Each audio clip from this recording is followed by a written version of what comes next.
من كان محسنا فذكر إحسانه ومن كان مسيئا فتجاوز عن سيئاته اللهم لا تفتنا بعدهم واغفر المسلمين اللهم اغفر لجميع موتى المسلمين الذين شهدوا لك بالوحدانية ولنبيك. So, Pat Utomi, former ministers, I may proceed to give the prelude to the speech of our candidate. Right, because we'll look at the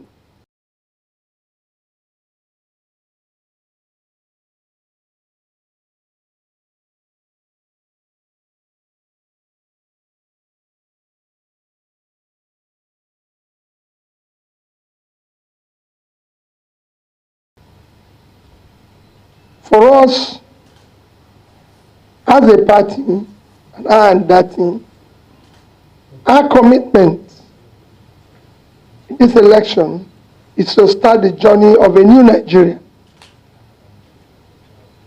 To say that a new Nigeria is possible. Your Eminence, you're one of those concerned Nigeria about the position of Nigeria in the Committee of States today. Nigeria has become a state of no strategic importance to the global family today.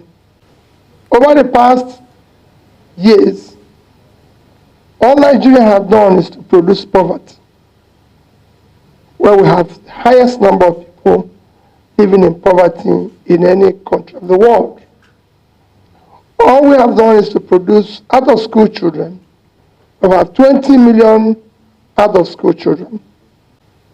It's to produce unemployed youths, where we have the highest unemployed youth. It's to produce sickness in our children, where we have overtaken India in infant mortality. The list is endless. We're not insecure.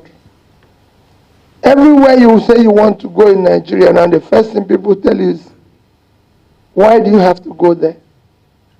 Why don't you send somebody? Why don't you try to do this? Your Eminence, it wasn't so several years ago. So we met a very difficult Nigeria. And that is the journey we want to start reversing. We want a Nigeria where there will be security, there will be unity. We want a Nigeria where we have to start pulling people out of poverty, because the more you pull people out of poverty, the more you reduce the criminality. And we have a factor endowment that will allow us to do this, which we are not exploring today. And that is the vast uncultivated land in the north. As a political party, you are here to get prayers, because we are the fathers of all, and we reach out to everybody and sit and discuss issues that will make this country greater. So I want to personally welcome you to this courtesy visit. Welcome you to Sokoto for your campaign. And I assure you, we are apolitical. We don't have any political party that we are leaning to. We are saying that this one is better than the other. It's only the Almighty Allah who knows who is better than any other person. And as Muslims, we know what we always say, what we always do. We always say power belongs to Almighty Allah. He gives it to whom He wants at the time He wants. and he'll take it away from you at the time he wants without even warning you. We have seen it so many times, so many places. So we don't play God. We believe Almighty Allah, like I said yesterday, already knows who is going to be President of Nigeria come May 29th, 2023. We don't know because we are mere mortals. You don't know too, because if you have known, you wouldn't even be wasting your time campaigning.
But we are showing the good people of Sokoto.